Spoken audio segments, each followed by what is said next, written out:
आप सुन रहे हैं उपन्यास चंद्रकांता संतति, अध्याय 5वां, भाग 4। गिल्लन को साथ लिए हुए बीबी गौहर रोहतासगढ़ किले के अंदर जा पहुंची। किले के अंदर जाने में किसी तरह का जाल ना फैलाना पड़ा और ना किसी तरह की ही कठिनाई हुई। वह बेधड़के किले के उस फाटक पर चली आई जो शिवालय के पीछे की तरफ था और छोटी खिड़की के पास खड़ी होकर खिड़की खोलने के लिए दरबान को पुकारा। जब दरबान ने पूछा तू कौन है, तो उसने जवाब दिया कि मैं शेर अली खां की लड़की गौहर हूँ। उन दिनों शेर अली खां पटने का नाम सूबेदार था। वह शख्स बड़ा ही दिलेर, जवां मर्द और बुद्धिमान था। साथ ही इसके कुछ दगाबाज भी था, मगर इसे वह राजनीति का एक अंग ही मानता था। उसके इलाके भर में जो कुछ उसका रुआब था, उसे कहां तक कहा जाए, दूर दूर तक के आदमी उसका नाम सुनकर कांप जाते थे। उसके पास फौज तो केवल 5 ही हजार थी, मगर वह उससे 25,000 फौज का काम लेता था, क्योंकि उसने अपने ढंग के आदमी चुन चुनकर अपनी फौज में भर्ती किए थे।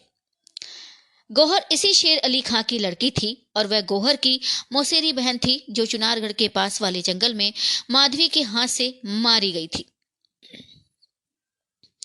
शेर अली खां जोरू को बहुत चाहता था और उसी तरह अपनी लड़की गौहर को भी हद से ज्यादा प्यार करता था। गौहर को 10 वर्ष की छोड़कर उसकी मां मर गई थी। मां के गम में गौहर दीवानी सी हो गई। लाचार दिल बहलाने के लिए शेर अली खां ने गौहर को आजाद कर दिया और वह थोड़े से आदमियों को साथ लेकर दूर दूर तक सैर करती फिरती थी।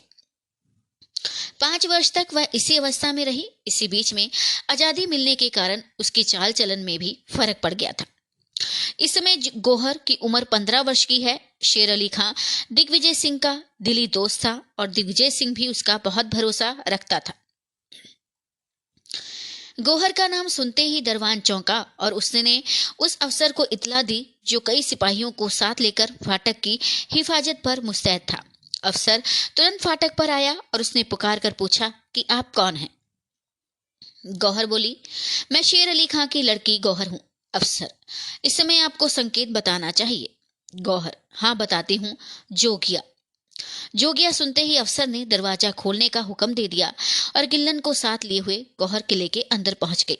मगर गौहर बिल्कुल नहीं जानती थी कि थोड़ी ही दूर पर एक लंबे कद का आदमी दीवार के साथ चिपका खड़ा हुआ है और उसकी बातें जो दरबान के साथ हो रही थी सुन रहा है। जब गौहर किले के अंदर चली गई, उसके आधे घंटे बाद एक लंबे कद का आदमी, जिसे अब भूतनाथ कहना उचित है, उसी फाटक पर पहुंचा और दरवाजा खोलने के लिए उसने दरबान को पुकारा। दरबान बोला, तुम कौन हो? भूतनाथ बोला, मैं शेर अली खां का जासूस हूं। तो दरबान ने कहा, संकेत बताओ। भूतनाथ बोला, जोगिया। दरवाजा तुरंत खोल दिया गया और भूतनाथ भी किले के अंदर जा पहुंचा। गौहर वही परिचय देती हुई राजमहल तक चली गई।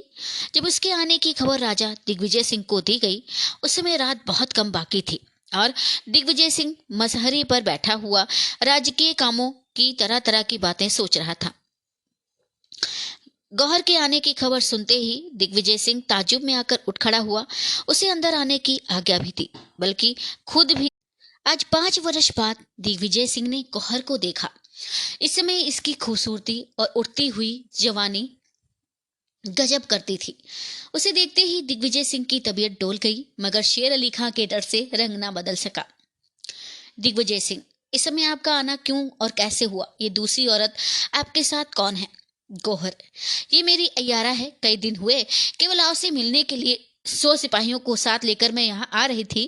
इत्तेफाक से वीरेंद्र सिंह के जालिम आदमियों ने मुझे गिरफ्तार कर लिया। मेरे साथियों में से कई मारे गए और कई कैद हो गए। मैं भी 4 दिन तक कैद रही।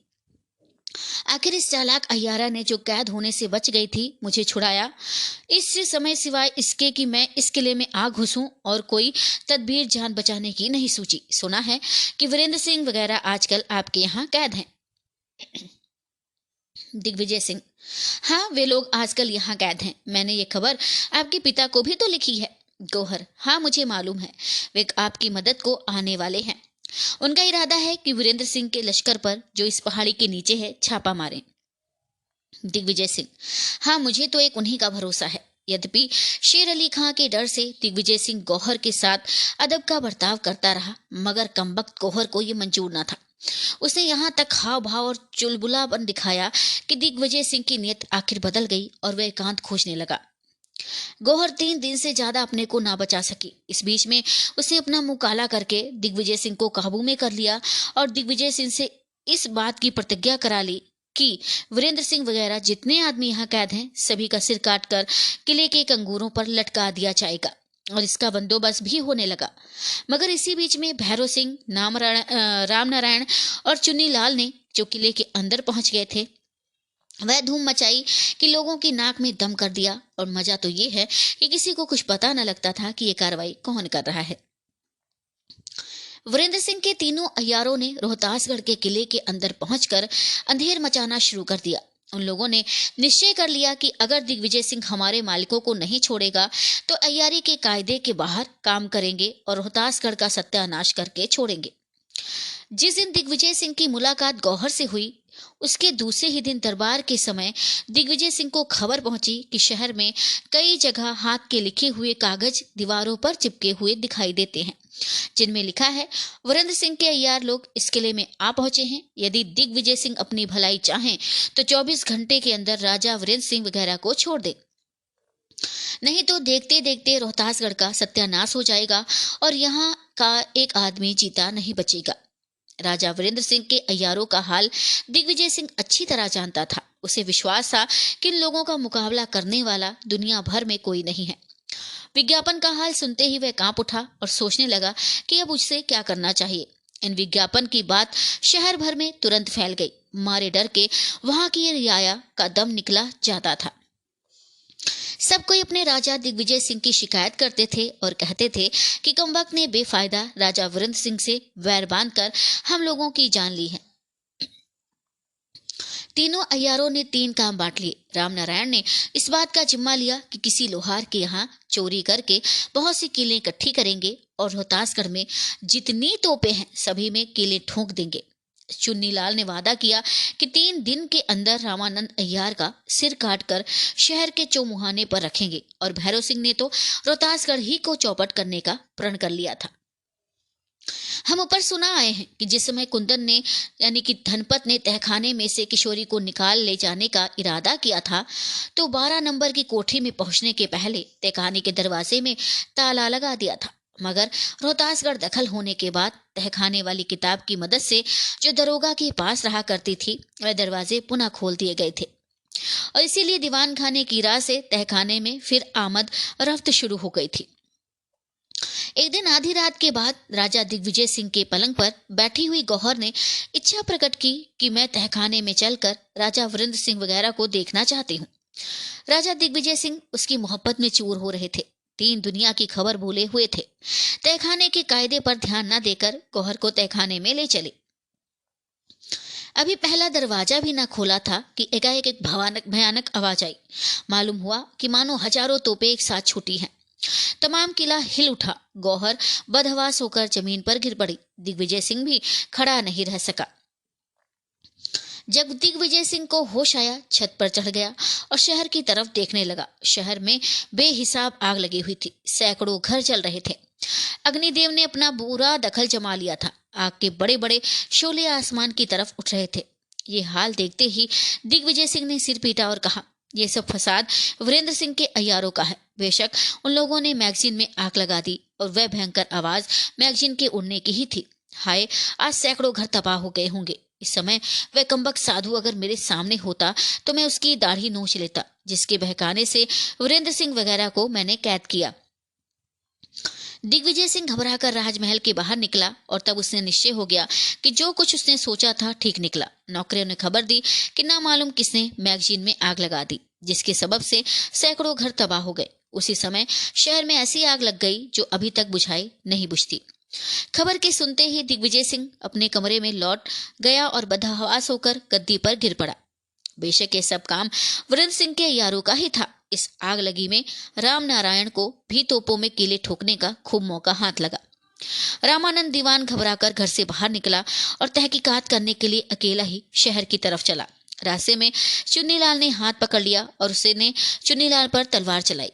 चुन्नीलाल उछलकर दूर जा खड़ा हुआ और उस वार को बचा गया, मगर चुन्नीलाल के वार ने रामानंद का काम तमाम कर दिया। उसकी भुजाली रामानंद की गर्दन पर ऐसी बैठी कि सिर कटकर दूर जा गिरा। तोप में रंजक देने की जो प्याली होती है, उसके छेद में कील ठोकने देने से तोप बेकाम हो जाती है। अब हमको ये सुनाना चाहिए कि भैरव सिंह ने किस तरह मैगजीन में आग लगाई। भैरव सिंह ने एक मोमबत्ती ऐसी तैयार की जो केवल 2 घंटों तक जल सकती थी, अर्थात उसमें 2 घंटों से ज्यादा देर तक चलने लायक मोम न था।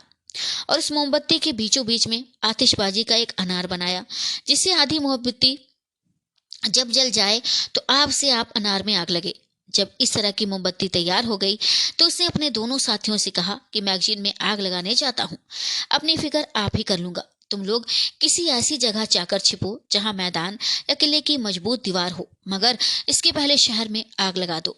इसके बाद भैरव सिंह मैगजीन के पास पहुंचे और इस फिक्र में लगे कि मौका मिले तो कमंद लगाकर उसके अंदर जाएं।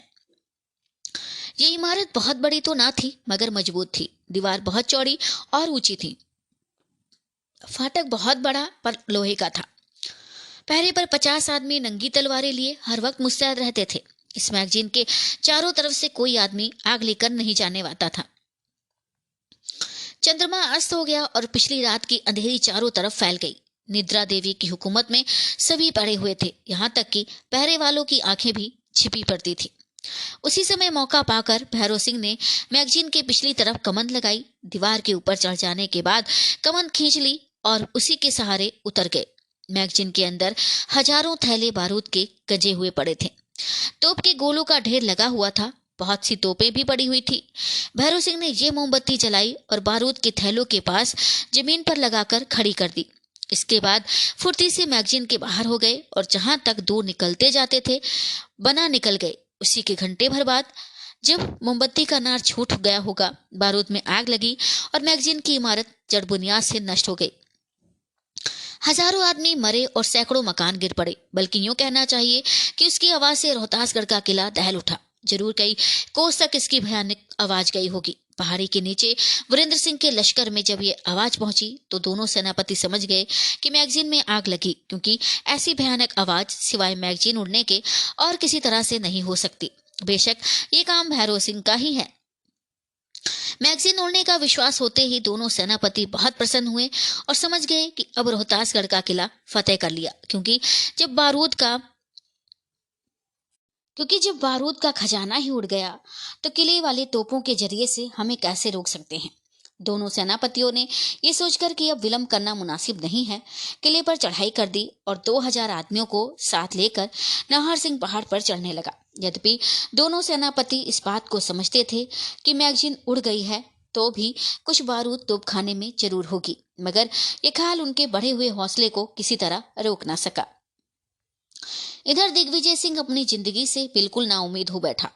जब उसे ये खबर पहुंची कि रामनंद दीवान भी मारा गया और बहुत सी तोपें भी कील ठुक जाने के कारण बर्बाद हो गई, तब वह बेचैन हो गया और मालूम होने लगा कि मौत नंगी तलवार लिए सामने खड़ी है। वह पहर दिन चढ़े तक पागलों की तरह चारों तरफ दौड़ता रहा और तब एकांत में बैठकर सोचने लगा कि अब क्या करना चाहिए।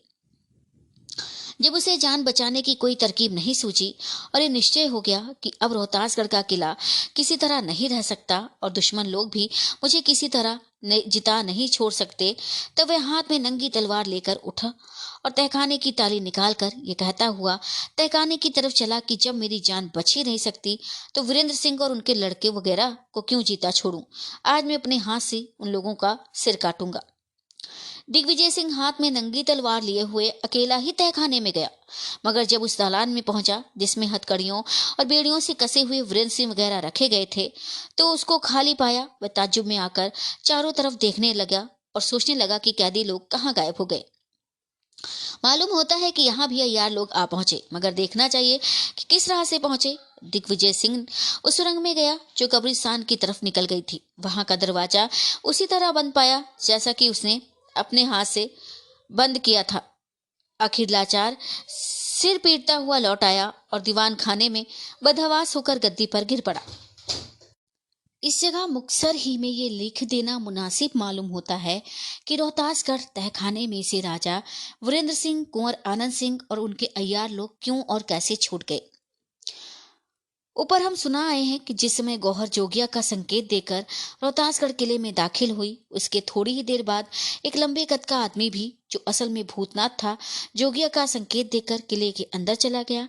ना मालूम उसने वहां क्या क्या कार्रवाई की, मगर जिस समय मैगजीन उड़ाई गई थी वह उस समय वह एक चौबदार की सूरत बनाकर राजमहल के आसपास घूम रहा था। जब राजा दिग्विजय सिंह घबराकर महल के बाहर निकला था और चारों तरफ कोलाहल मचा हुआ था, वह इस तरह महल के अंदर घुस गया कि किसी को गुमान भी न हुआ। इसके पास ठीक वैसी ही ताली मौजूद थी जैसी तहखाने की ताली राजा दिग्विजय सिंह के पास थी।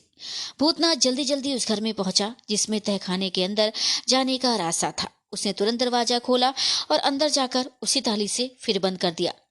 उस दरवाजे में एक ही ताली बाहर भीतर दोनों तरफ से लगती थी। कई दरवाजों को खोलता हुआ वह उस दालान में पहुंचा जिसमें वीरेंद्र सिंह वगैरह कैद थे, और राजा वीरेंद्र सिंह उस समय बड़ी चिंता में थे। मैगजीन उड़ने की आवाज उनके कान तक भी पहुंची थी, बल्कि मालूम रहे कि उस आवाज के सदमे से समूचा तहखाना हिल गया था। वे भी यही सोच रहे थे कि शायद हमारे लोग किले के अंदर पहुंच गए हैं। जिस समय भूतनाथ हाथ जोड़कर उनके सामने जा खड़ा हुआ, वे चौंके और भूतनाथ की तरफ देखकर बोले, तू कौन है और यहाँ क्यों आया है? भूतनाथ बोले, यद्यपि मैं इस समय एक चौबदार की सूरत में हूँ, मगर मैं हूँ कोई दूसरा ही। मेरा नाम भूतनाथ है। मैं आप लोगों को इस कैद से छुड़ाने आया हूँ और इसका इनाम पहले ही ले लिया चाहता हूँ। वीरेंद्र सिंह, इस समय मेरे पास क्या है जो मैं इनाम में दूं? भूतनाथ, जो मैं चाहता हूं वह इस समय भी आपके पास मौजूद है। वीरेंद्र सिंह, यदि मेरे पास मौजूद है तो मैं उसे देने को तैयार हूं। मांगो, क्या मांगते हो? भूतनाथ, बस मैं यही मांगता हूं कि आप मेरा कसूर माफ कर दें और कुछ नहीं चाहता। वीरेंद्र सिंह, मगर मैं कुछ नहीं जानता कि तुम कौन हो और तुमने क्या अपराध किया है जिसे मैं माफ कर दूं। भूतनाथ, इसका जवाब मैं इस समय नहीं दे सकता। बस आप देर न करें, मेरा कसूर माफ कर दे जिससे आप लोगों को यहाँ से जल्द छुड़ाऊं। समय बहुत कम है, विलंब करने से पछताना ही पड़ेगा। तेज सिंह, पहले तुम्हें कसूर साफ साफ कह देना चाहिए। भूतनाथ, ऐसा नहीं हो सकता।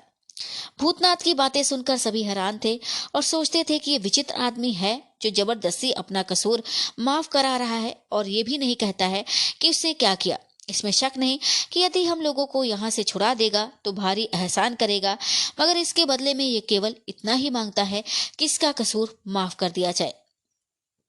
तो ये मामला क्या है आखिर? बहुत कुछ सोच समझकर राजा वीरेंद्र सिंह ने भूतनाथ से कहा, खैर जो भी हो, मैंने तेरा कसूर माफ किया। इतना सुनते ही भूतनाथ हंसा और 12 नंबर की कोठरी के पास जाकर उसकी ताली से, जो उसके पास थी, कोठरी का दरवाजा खोला। श्रोतागण महाशय भूले नहीं होंगे, उन्हें याद होगा कि इस कोठरी में भी किशोरी को दिग्विजय सिंह ने डाल दिया था और इसी कोठरी में से उसे कुंदन ले भागी थी। कोठी का दरवाजा खुलते ही हाथ में नेजा लिए वह राक्षसी दिखाई पड़ी जिसका हाल हम ऊपर सुना चुके हैं और जिसके सबब से कमला, भैरव सिंह, रामनारायण और चुन्नीलाल किले के अंदर पहुंचे थे। इस समय तहखाने में केवल एक चिराग जल रहा था जिसकी कुछ रोशनी चारों तरफ फैली हुई थी, मगर जब वह राक्षसी कोठरी के बाहर निकली तो उसके नेजे की चमक से तहखाने में दिन की तरह उजाला हो गया।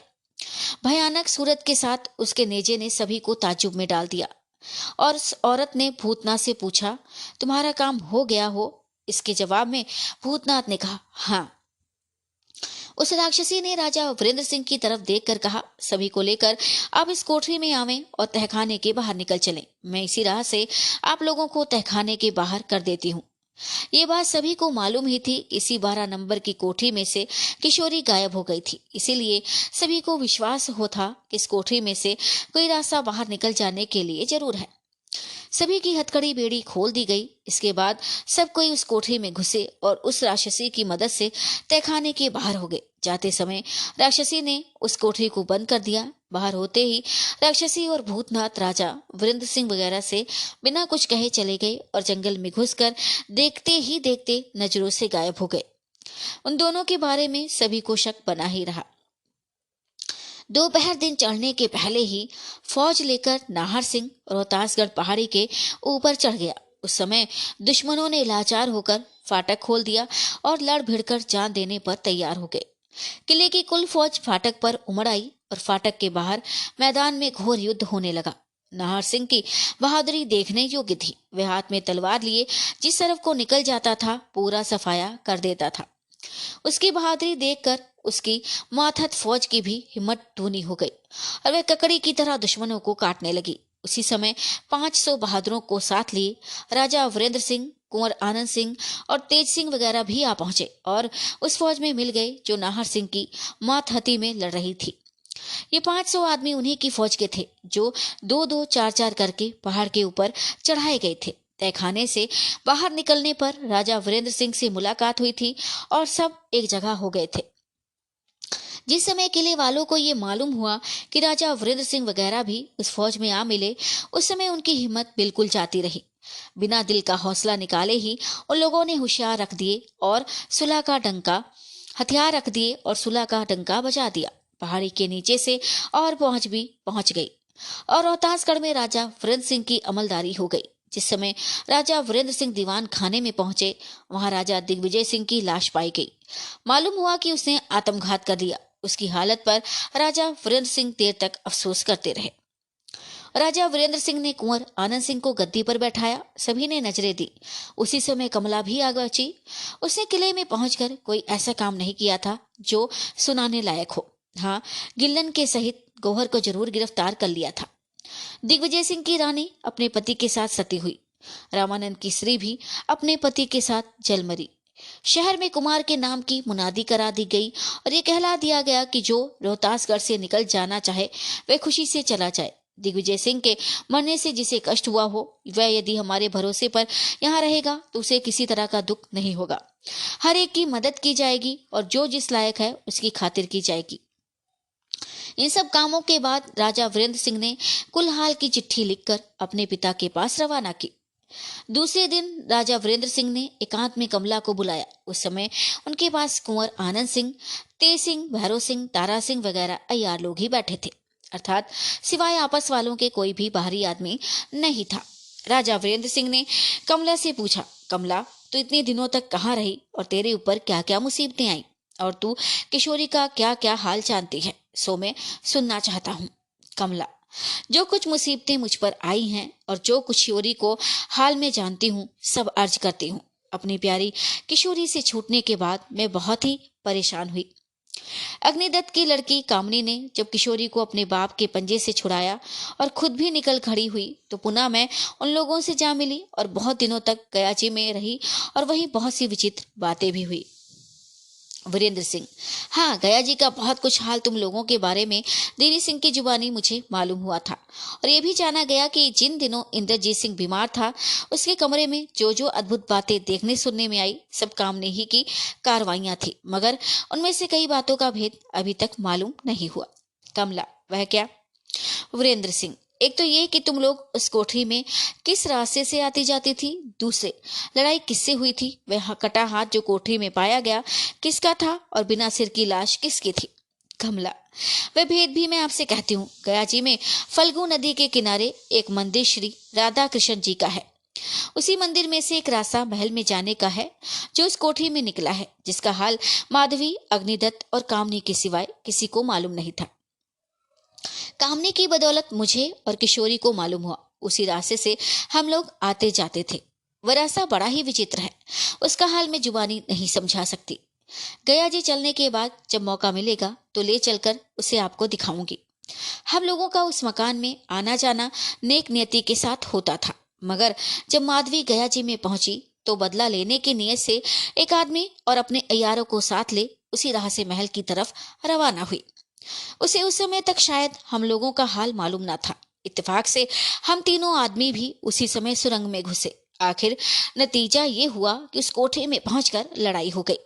माधवी के साथ का आदमी मारा गया। वह कलाई माधवी की थी और मेरे हाथ से कटी थी।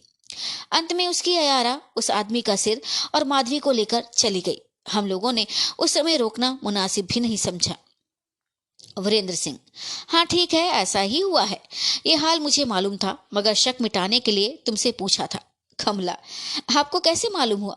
वीरेंद्र सिंह, मुझे देवी सिंह ने कहा था और देवी सिंह को उस साधु ने कहा था जो रामशिला पहाड़ी के सामने फल्गु नदी के बीच वाले भयानक टीले पर रहता था। देवी सिंह की जुबानी बाबा जी ने मुझे एक संदेशा भी कहला भेजा था। मौका मिलने पर मैं जरूर उनके हुक्म की तामील करूंगा। कमला, वह संदेश क्या था? वीरेंद्र सिंह, सो इस समय नहीं कहूंगा। हाँ, ये तो बता कि कामनी का और डाकुओं का साथ क्यों कर हुआ जो गया जी के रियाया को दुख देते थे। कमला, कामनी का उन डाकुओं से मिलना केवल उन लोगों को धोखा देने के लिए था। वे डाकू सब अग्निदत्त की तरफ से तनख्वाह और लूट के माल में कुछ हिस्सा भी पाते थे। वे लोग कामनी को पहचानते थे और उसकी इज्जत करते थे। उस समय उन लोगों को ये नहीं मालूम था कि कामनी अपने बाप से रंज होकर घर से निकली है, इसलिए उससे डरते थे और जो वह कहती थी करते थे। आखिर कामनी ने धोखा देकर उन लोगों को मरवा डाला और मेरे ही हाथ से उन डाकुओं की जाने गई। वे डाकू लोग जहां रहते थे आपको मालूम हुआ ही होगा। वीरेंद्र सिंह, हाँ मालूम हुआ है। जो कुछ मेरा शक था मिट गया। अब उस विषय में विशेष कुछ मालूम करने की कोई जरूरत नहीं। अब मैं ये पूछता हूँ कि इस रोहतासगढ़ वाले आदमी जब किशोरी को ले भागे तब तेरा और कामनी का क्या हाल हुआ? कमला, कामनी को साथ लेकर मैं उस खंडहर से जिसमें नाहर सिंह और कुंवर इंद्रजीत सिंह की लड़ाई हुई थी बाहर निकली और किशोरी को छुड़ाने की धुन में रवाना हुई, मगर कुछ कर नहीं सकी। बल्कि यूं कहना चाहिए कि अभी तक मारी फिरती हूँ। यद्यपि इस रोहतासगढ़ के महल तक पहुंच चुकी थी मगर मेरे हाथ से कोई काम नहीं निकला। वीरेंद्र सिंह, खैर कोई हर्ज नहीं। अच्छा ये बता कि अब कामनी कहाँ है? कमला, कामनी को मेरे चाचा शेर सिंह ने अपने एक दोस्त के घर में रखा है, मगर मुझे ये नहीं मालूम कि वह कौन है और कहाँ रहता है। वीरेंद्र सिंह, शेर सिंह से कामनी कैसे मिली? कमला, यहाँ से थोड़ी दूर पर एक खंडहर है। शेर सिंह से मिलने के लिए कामनी को साथ लेकर मैं उसी खंडहर में गई थी, मगर अब सुनने में आया है कि शेर सिंह ने आपकी ताबेदारी कबूल कर ली और आपने उन्हें कहीं भेजा है। वीरेंद्र सिंह, हाँ, वह देवी सिंह को साथ लेकर इंद्रजीत को छुड़ाने के लिए गए हैं, मगर ना मालूम क्या हुआ कि अभी तक नहीं लौटे। कमला, कुंवर इंद्रजीत सिंह तो यहाँ से दूर न थे और चाचा को वह जगह मालूम थी, अब तक उन्हें लौट आना चाहिए था। वीरेंद्र सिंह, तो क्या तुझे भी वह जगह मालूम है? कमला, जी हाँ, आप जब चाहें चलें, मुझे रास्ता बखूबी मालूम है। इस समय कुंवर आनंद सिंह ने, जो सिर झुकाए सब बातें सुन रहे थे, अपने पिता की तरफ देखा और कहा, यदि आज्ञा हो तो मैं कमला के साथ भाई की खोज में जाऊं। इसके जवाब में राजा वीरेंद्र सिंह ने सिर हिलाया, अर्थात उनकी अर्जी मंजूर नहीं की। राजा वीरेंद्र सिंह और कमला में जो कुछ बातें हो रही थी सब कोई गौर से सुन रहे थे। ये कहना जरा भी मुश्किल है कि उस समय कुंवर आनंद सिंह की क्या दशा थी। कामनी के वे सच्चे आशिक थे, मगर वारे दिल इस इश्क को उन्होंने जैसे छिपाया उन्हीं का काम था। इस समय वे कमला की बातें बड़े गौर से सुन रहे थे। उन्हें निश्चय था कि जिस जगह शेर सिंह ने कामनी को रखा है वह जगह कमला को मालूम है, मगर किसी कारण से बताती नहीं। इसलिए कमला के साथ भाई की खोज में जाने के लिए पिता से आज्ञा मांगी। इसके सिवाय कामनी के विषय में और भी बहुत सी बातें कमला से पूछना भी चाहते थे, मगर क्या करें, लाचार की उनकी अर्जी ना मंजूर की गई और वे कलेजा महसूस कर रह गए। इसके बाद आनंद सिंह फिर अपने पिता के सामने गए और हाथ जोड़कर बोले, मैं एक बात और अर्ज करना चाहता हूँ। वीरेंद्र सिंह बोले, वह क्या? आनंद सिंह, इस रोहतासगढ़ की गद्दी पर मैं बैठाया गया हूँ, परंतु मेरी इच्छा है कि बतौर सूबेदार के यहाँ का राज्य किसी के सुपुर्द कर दिया जाए। आनंद सिंह की बात सुन राजा वीरेंद्र सिंह गौर में पड़ गए और कुछ देर तक सोचने के बाद बोले, हाँ, मैं तुम्हारी इस राय को पसंद करता हूँ और इसका बंदोबस्त तुम्हारे ही ऊपर छोड़ता हूँ। तुम जिसे चाहो इस काम के लिए चुन लो। आनंद सिंह ने झुककर सलाम किया और उन लोगों की तरफ देखा जो वहां मौजूद थे। इस समय सभी के दिल में खुटका पैदा हुआ और सभी इस बात से डरने लगे कि कहीं ऐसा ना हो कि यहाँ का बंदोबस्त मेरे सुपुर्द किया जाए, क्योंकि उन लोगों में से कोई भी ऐसा नहीं था जो अपने मालिक का साथ छोड़ना पसंद करता। आखिर आनंद सिंह ने सोच समझकर अर्ज किया, आनंद सिंह, मैं इस काम के लिए पंडित जगन्नाथ जोशी को पसंद करता हूँ। वीरेंद्र सिंह, अच्छी बात है, कोई हर्ज नहीं। जोशी जी ने बहुत कुछ अर्ज किया, पावेला मचाया, मगर कुछ सुना नहीं गया। उसी दिन से मुद्दत तक रोहतासगढ़ ब्राह्मणों की हुकूमत में रहा और ये हुकूमत हुमायूं के जमाने में 944 हिजरी तक कायम रही। इसके बाद 945 में दगाबाज शेर खान ने, ये दूसरा शेर खान था, रोहतासगढ़ के राजा चिंतामन ब्राह्मण को धोखा देकर किले पर अपना कब्जा कर लिया था। तहखाने में बैठी हुई कामनी को जब किसी के आने की आहट मालूम हुई तब वह सीढ़ी की तरफ देखने लगी, मगर जब उसे कई आदमियों के पैरों की धमधमाहट मालूम हुई तब वह घबराई। उसका ख्याल दुश्मनों की तरफ गया और वह अपने बचाव का ढंग करने लगी। ऊपर के कमरे से तहखाने में उतरने के लिए जो सीढ़ियां थी, उनके नीचे एक छोटी कोठरी बनी हुई थी। इसी कोठरी में शेर सिंह का असबाब रहा करता था और इस समय भी उनका असबाब इसी के अंदर था। इसके अंदर जाने के लिए एक छोटा सा दरवाजा था और लोहे का मजबूत मगर हल्का पल्ला लगा हुआ था। दरवाजा बंद रहने के लिए बाहर की तरफ कोई जंजीर या कुंडी नहीं थी, मगर भीतर की तरफ एक अड़ानी लगी हुई थी जो दरवाजा बंद करने के लिए काफी थी। दरवाजे के पल्ले में एक सुराग था जिस पर गौर करने से मालूम होता था कि वह ताली लगाने की जगह है। कामनी ने तुरंत चिराग बुझा दिया और अपने बिछावन को बगल में दबाकर उसी कोठरी के अंदर चले जाने के बाद भीतर से दरवाजा बंद कर लिया। ये काम कामनी ने बड़ी जल्दी और दबे पैर किया। थोड़ी ही देर में कामनी को मालूम हुआ कि आने वाले अब सीढ़ी उतर रहे हैं और साथ ही इसके ताली लगाने वाले छेद में से मशाल की रोशनी भी उस कोठरी के अंदर पहुंची जिसमें कामनी छिपी हुई थी। वे छेद में आंख लगाकर देखने लगी कि कौन आया है और क्या करता है। सिपाहीना ठाट के 5 आदमी ढाल तलवार लगाए हुए दिखाई पड़े। एक के हाथ में मशाल थी और 4 आदमी एक संदूक को उठाकर लाए थे। जमीन पर संदूक रख देने के बाद 5 आदमी बैठकर दम लेने और आपस में यूं बातचीत करने लगे। मशालची, जहन्नुम में जाए ऐसी नौकरी, दौड़ते दौड़ते हैरान हो गए। उफ। दूसरा बोला, खैर दौड़ना और हैरान होना भी सफल होता है, अगर कोई नेक काम हम लोगों के सुपुर्द होता। तीसरा बोला, भाई चाहे जो हो मगर बेगुनाहों का खून नाहक मुझसे तो नहीं किया जाता। चौथा, मुश्किल तो ये है कि हम लोग इनकार भी नहीं कर सकते और भाग भी नहीं सकते। पांचवा, परसों जो हुक्म हुआ है सो तुमने सुना या नहीं? मशालची, हाँ मुझे मालूम है। तीसरा, मैंने नहीं सुना क्योंकि मैं नानक का पता लगाने गया था। पांचवा, परसों ये हुक्म दिया गया कि जो कोई कामनी को पकड़ लाएगा या पता लगा देगा उसे मुंह मांगी चीज इनाम में दी जाएगी। तीसरा, हम लोगों की ऐसी किस्मत कहाँ कि कामनी हाथ लगे। दूसरा, चुप रहो, देखो किसी की आवाज आ रही है। किशोरी से बात करते करते जब किसी के आने की आहट मालूम हुई तो कामनी चुप हो गई थी। किशोरी को ताजुब मालूम हुआ कि एकाएक कामनी चुप क्यों हो गई। थोड़ी देर बाद तक राह देखती रही कि शायद अब बोले, मगर जब देर हो गई तो उसने खुद पुकारा और कहा, क्यों बहन चुप क्यों हो गई? यही आवाज उन 5 आदमियों ने सुनी थी। उन लोगों ने बातें करना छोड़ दिया और आवाज की तरफ ध्यान लगाया। फिर आवाज आई, बहन कामनी कुछ कहो तो सही, तुम चुप क्यों हो गई? क्या ऐसे समय में तुमने भी मुझे छोड़ दिया? बात करना भी बुरा मालूम होता है। किशोरी की बातें सुनकर 5 आदमी ताजुब में आ गए और उन लोगों को एक प्रकार की खुशी हुई। एक, उसी किशोरी की आवाज है, मगर वह कामनी को क्यों पुकार रही है? क्या कामनी उसके पास पहुंच गई? दूसरा, क्या पागलपन की बातें कर रहे हो? कामनी अगर किशोरी के पास पहुंच जाती तो वह पुकारती क्यों? धीरे धीरे आपस में बात करती या इस तरह से उसे लानत देती? तीसरा, अजी ये तो वही है, मैं समझता हूँ कामनी इस कोठरी में जरूर आई थी। दूसरा, आई थी तो गई कहाँ? चौथा, हम लोगों के आने के पहले ही कहीं चली गई होगी। दूसरा, अजी किशोरी का ये कहना क्यों बहन चुप क्यों हो गई इस बात को साबित करता है कि वह अभी अभी इस कोठरी में मौजूद थी। पांचवा, तुम्हारा कहना ठीक है मगर यहाँ तो कामनी की बू तक नहीं आती। दूसरा, मैं कहता हूँ इसी में होगी। 5 ही ये कहने लगे कि कामनी जरूर इसी कोठरी में होगी, हम लोगों के आने की आहट पाकर छिप गई है। आखिर सब उस कोठरी के पास गए। एक ने दरवाजे में धक्का मारा और किवाड़ बंद पाकर कहा, है जरूर इसी में है। कोठरी के अंदर छिपकर बैठी बेचारी कामनी सब बातें सुन रही थी और ताली के छेद में से सभी को देख भी रही थी। ऊपर लिखी बातों ने उसका कलेजा दहला दिया, यहाँ तक कि वह अपनी जिंदगी से नाउम्मीद हो गई और उसे निश्चय हो गया कि अब ये लोग मुझे गिरफ्तार ही कर लेंगे। 5 आदमी इस फिक्र में लगे कि किस तरह दरवाजा खुले और कामनी को गिरफ्तार कर लें। एक ने कहा, दरवाजा तोड़ दो। दूसरे ने हंसकर जवाब दिया, शायद ये तुम्हारे के हो सकेगा। उन 5 ने बहुत कुछ जोर मारा, कामनी को पुकारा, दिलासा दिया, धमकी दी, जान बचान देने का वादा भी किया और समझाया, मगर कुछ काम न चला। कामनी तो बोली तक नहीं। आखिर उनमें से एक ने जो सबसे चालाक और होशियार था कहा, अगर इस दरवाजे को हम पहले कभी बंद देखते तो जरूर समझते कि किसी जानवर ने बाहर ताला लगाकर बंद किया है, मगर अभी थोड़े ही दिन हुए इस कोठरी को मैंने खुला देखा था। इसमें किसी का असबाब पड़ा हुआ था, जो तो ये निश्चय हो गया कि कामनी इस कोठरी के अंदर घुसकर बैठी है। अब बाबा जी आए तो इस कोठरी का दरवाजा खोले।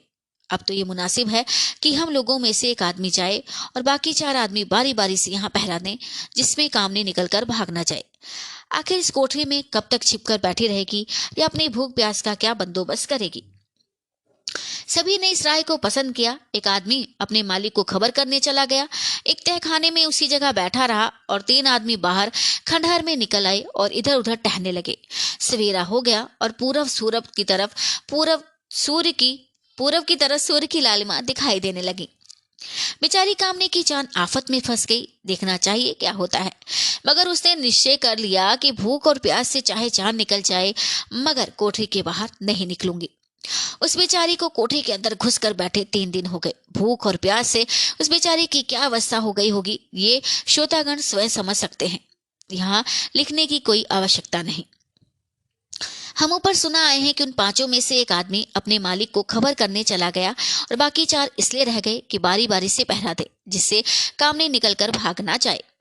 तीसरे दिन इनमें से 3 आदमी आपस में बातें करते और घूमते फिरते खंडहर के बाहर निकले और फाटक पर खड़े होकर बातें करने लगे। एक, इसमें कोई शक नहीं कि हम लोगों का नसीब जाग गया।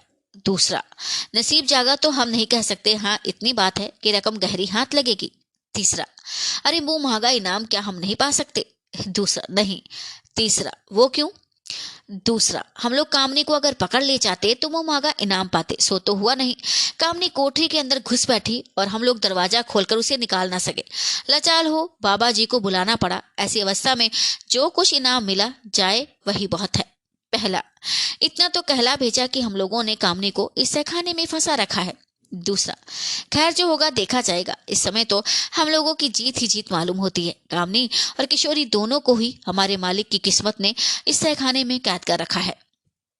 तीसरा, जरा इधर तो देखो ये लोग कौन है। मालूम होता है कि इन लोगों ने हमारी बातें सुन ली। खंडहर के बाहर बाईं तरफ कुछ हटकर एक नीम का पेड़ था और उस पेड़ के नीचे एक कुआं था। इस समय 2 साधु उस कुएं पर बैठे इन तीनों की बातें सुन रहे थे। जब उन तीनों को यह बात मालूम हुई तो डरे और उन साधुओं के पास जाकर बातचीत करने लगे। एक आदमी, तुम दोनों यहाँ क्यों बैठे हो? साधु, हमारी खुशी। एक आदमी, अच्छा अब हम कहते हैं कि उठो और यहाँ से चले जाओ। तो साधु, तू है कौन जो तेरी बात माने? आदमी, ये न जानना कि साधु समझ के छोड़ दूंगा, नाहक गुस्सा मत दिलाओ। साधु, वारे बंदर घुड़की, अबे क्या तू हम लोगों को साधु समझ रहा है? इतना सुनते ही तीनों आदमियों ने गौर करके साधुओं को देखा और एकाएक कहते हुए कि हाय गजब हो गया, यहाँ से भागो, यहाँ से भागो, वहां से भागो। जहां तक हो सका उन लोगों ने भागने में कसर न की। दोनों साधुओं ने उन लोगों को रोकना मुनासिब न समझा और भागने दिया। अब वे दोनों साधु वहां से उठे और बातें करते हुए खंडहर के अंदर घुसे। घूमते फिरते दालान में पहुंचे और दरवाजा खोलते हुए उस तहखाने में उतर गए जिसमें कामनी थी। इस तहखाने और दरवाजे का हाल हम ऊपर सुना आए हैं। पुनः लिखने की कोई जरूरत नहीं मालूम होती। हाँ इतना जरूर कहेंगे कि रंग ढंग से मालूम होता था कि ये दोनों साधु तहखाने और उसके रास्ते को बखूबी जानते हैं। नहीं तो ऐसा आदमी जो दरवाजे का भेद न जानता हो उस तहखाने में किस तरह पहुंच सकता था। जब दोनों साधु तहखाने में पहुंचे तो वहां एक सिपाही को पाया और संदूक पर भी एक नजर पड़ी। एक मोमबत्ती आले पर जल रही थी। वह सिपाही इन दोनों को देखकर चौंका और तलवार खींचकर सामना करने पर मुस्तैद हुआ। एक साधु ने झपट कर उसकी कलाई पकड़ ली और दूसरे ने उसकी गर्दन में एक ऐसा घूंसा जमाया कि वह चक्कर खाकर गिर पड़ा। उसकी तलवार छीन ली गई और बेहोश कर चादर से जो कमर में लपेटी हुई थी उसकी मुश्कें बांध दी गई। इसके बाद दोनों साधु उस संदूक की तरफ बढ़े। संदूक में ताला लगा हुआ न था, बल्कि एक रस्सी उसके चारों तरफ लपेटी हुई थी। रस्सी खोली गई और उस संदूक का पल्ला उठाया गया। एक साधु ने मोमबत्ती हाथ में ली और झांक कर संदूक के अंदर देखा। देखते ही हाय कहकर जमीन पर गिर पड़ा। इसके बाद दूसरे ने देखा और उसकी भी यही अवस्था हुई। समाप्त। 5वां अध्याय समाप्त हुआ। अगले अध्याय को सुनने के लिए मेरे पेज को फॉलो करें, लाइक करें, शेयर करें, कमेंट करें। तो तब तक के लिए सबको नमस्ते, सबको प्रणाम।